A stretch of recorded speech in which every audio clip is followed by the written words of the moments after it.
Halo guys, welcome back again to my channel bersama saya Hansen di sini dan seperti biasanya setiap harinya saya akan buatkan video seputar cryptocurrency.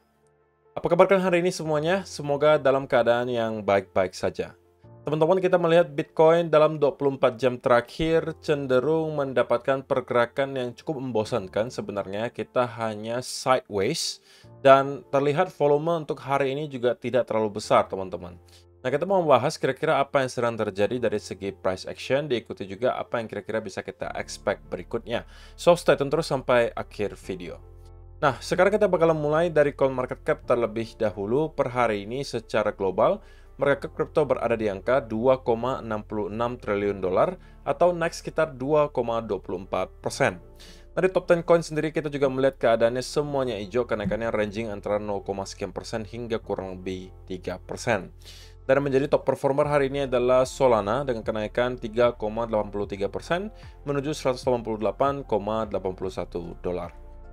So, itu adalah outlook sementara dari beberapa top coin yang ada. Sekarang kita langsung saja masuk ke beberapa data dan berita terbaru hari ini.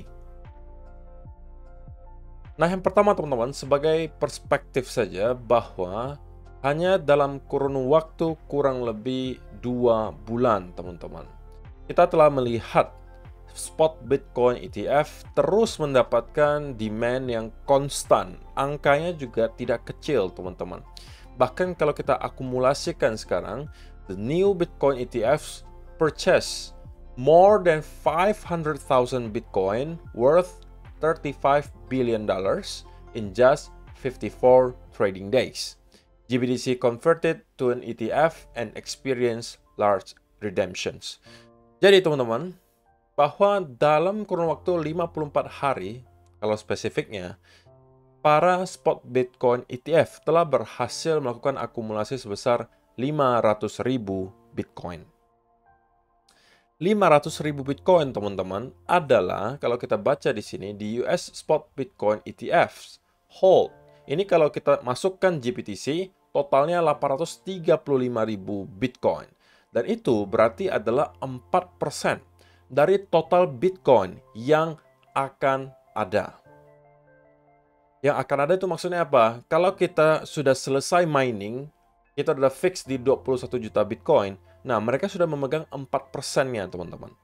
Jadi kalau kita sudah asumsi circulating supply Bitcoin sekarang 21 juta, yang mana sampai kapanpun angkanya akan fix segitu, mereka sudah memegang 4%.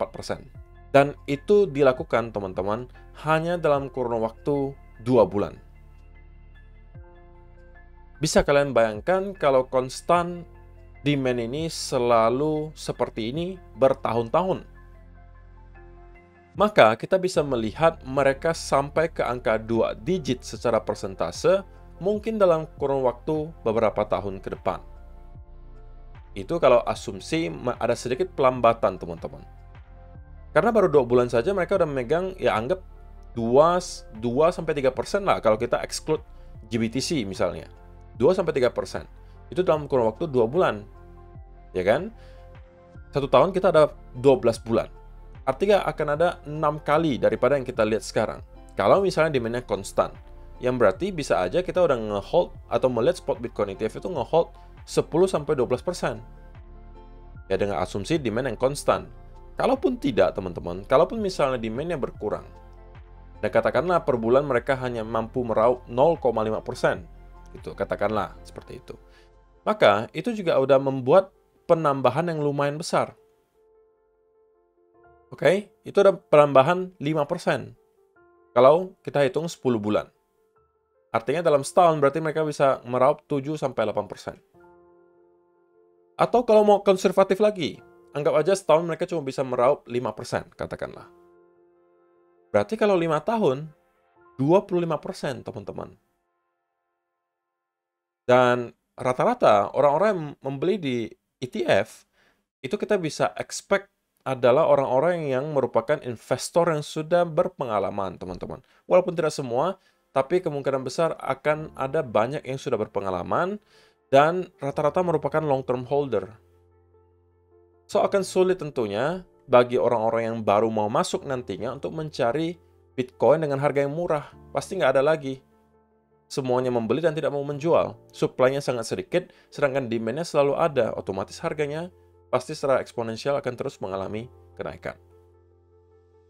Oke, itu yang pertama, sebagai perspektif saja untuk kalian. Kemudian, Bitwise files with SEC for spot Ether ETF listing.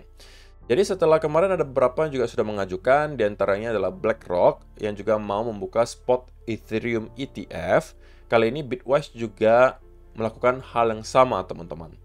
Dan walaupun kita memang melihat keputusan SEC di spot Ether ETF yang terakhir itu mereka delay, tetapi ya menurut sebagian orang, cepat atau lambat Ethereum ETF juga bakalan di-approve. Hanya pertanyaannya mungkin kapan gitu. Sama ketika tahun lalu, kita expect Bitcoin itu di-approve spot Bitcoin ETF-nya, tapi nggak tahu pasti kira-kira kapan sebenarnya approval-nya. Sebelum pada akhirnya benar-benar di-approve kemarin. Ethereum ETF juga sama.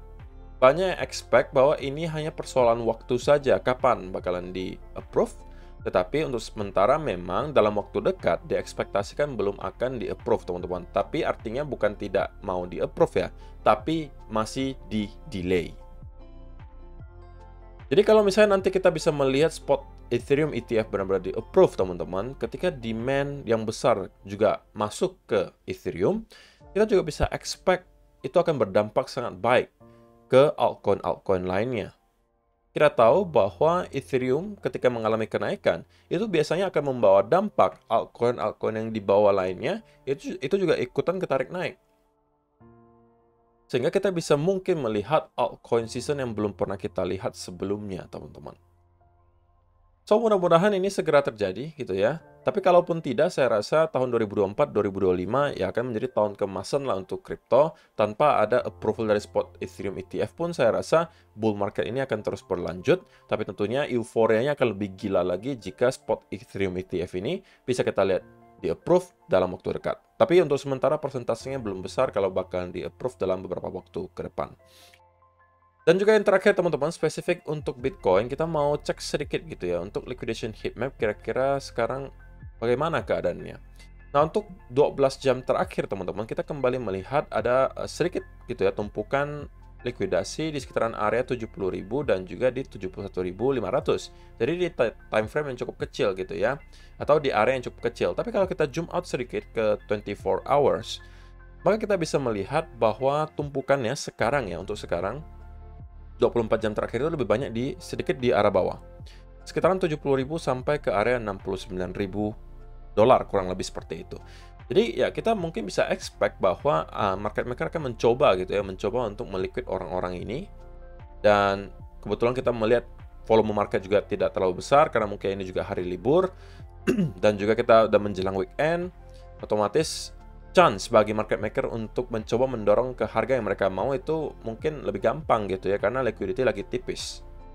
Tapi kalau kita zoom out lagi ke 3 harian, kemudian ke 1 minggu, dan seterusnya, maka hal ini sudah sedikit berbeda.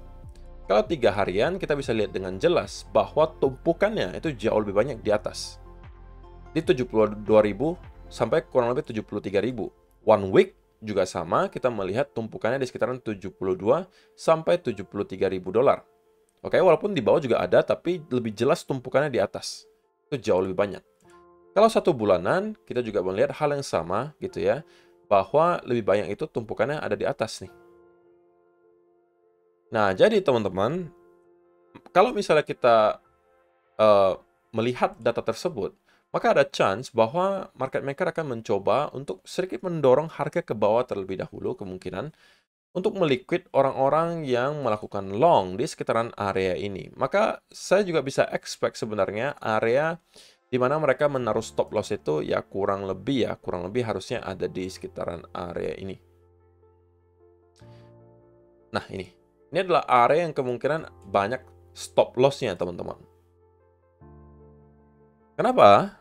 Ya, karena pertama, teman-teman, ini adalah area higher low terakhir yang sepertinya memang selalu dipertahankan, support gitu ya. Jadi akan sangat make sense kalau misalnya banyak yang menaruh stop loss-nya di bawah area itu. Yang kedua, ada juga yang menaruh mungkin di sekitaran area ini. Kenapa? Karena ini adalah area $70.000 psychological level yang mungkin menurut sebagian orang juga merupakan area support. Sehingga make sense kalau kita taruh stop loss sedikit di bawah area itu. Sehingga kedua area ini teman-teman berpotensi, menurut saya berpotensi untuk dicoba tuju oleh market maker terlebih dahulu. Sebelum kalau misalnya kita memang mau melanjutkan rally ini, kita akan melanjutkan setelah itu. Dan ini berarti ada dua wave correction di sini. Belum pada akhirnya kita mengalami rally, baru kita akan meliquid orang-orang yang berada di atas $72.000 yang kita lihat memang angkanya jauh lebih banyak daripada yang berada di bawah sini. Jadi untuk sementara, kalau misalnya kita mengikuti data likuidasi, maka itu adalah sebuah senario yang mempunyai probabilitas atau persentase terbesar untuk terjadi, teman-teman. Yaitu adalah kita akan mendapatkan satu wave dulu ke bawah, baru pada akhirnya kita akan kembali rebound ke atas dan break di atas area $72.000. Nah, tetapi teman-teman, yang perlu diperhatikan adalah kita tidak mau sampai Bitcoin kehilangan area-area krusial juga. Kalau misalnya kita perhatikan di time frame kecil atau 1 hour, maka kita bisa ketemu bahwa area ini merupakan area yang sangat-sangat krusial untuk dapat dipertahankan, yaitu adalah 69.600 sampai 69.500.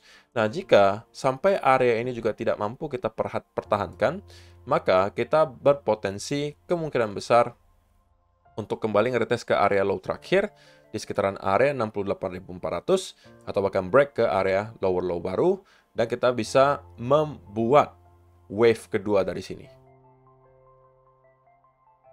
Oke, karena ini bisa justru berpotensi menjadi apa? Double top. Kalau rupanya kita breakdown di bawah area 68.300. So, tentunya itu bukan sebuah senario yang kita harapkan terjadi, tapi tentunya kita perlu aware bahwa ada potensi itu bisa terjadi jika beberapa area yang kita highlight di sini itu tidak mampu dipertahankan. Yang paling dekat adalah 69.600, teman-teman. Ini kalau kita jebol, maka kita akan kemungkinan ketemu lagi 68.700. Dan kalau ini juga jebol, maka kita memvalidasi double top di sini, dan kemungkinan besar kita akan mendapatkan koreksi minimalnya nyampe ke area 65 ribuan lagi. Oke, kalau itu jebol, maka kita akan kembali ke area low terakhir, atau bahkan jebol ke area lower low yang baru dan membuat wave kedua di sini sebelum mungkin kita sudah ketemu dengan bottom dan akan start untuk kembali building momentum ke atas. Tapi kalau memang kita akan mampu untuk mendapatkan rebound lagi yang kencang dari sini, dan start mungkin untuk membuat semacam continuation pattern mungkin dalam bentuk ascending triangle, maka itu berarti kita akan break ke area 72.000 dan kemungkinan nge-retest ke area all time high. Oke, so saya rasa itu aja sih yang perlu saya sampaikan di video hari ini, teman-teman. Terima kasih untuk kalian yang sudah menonton sampai selesai. See you in the next video. Bye-bye.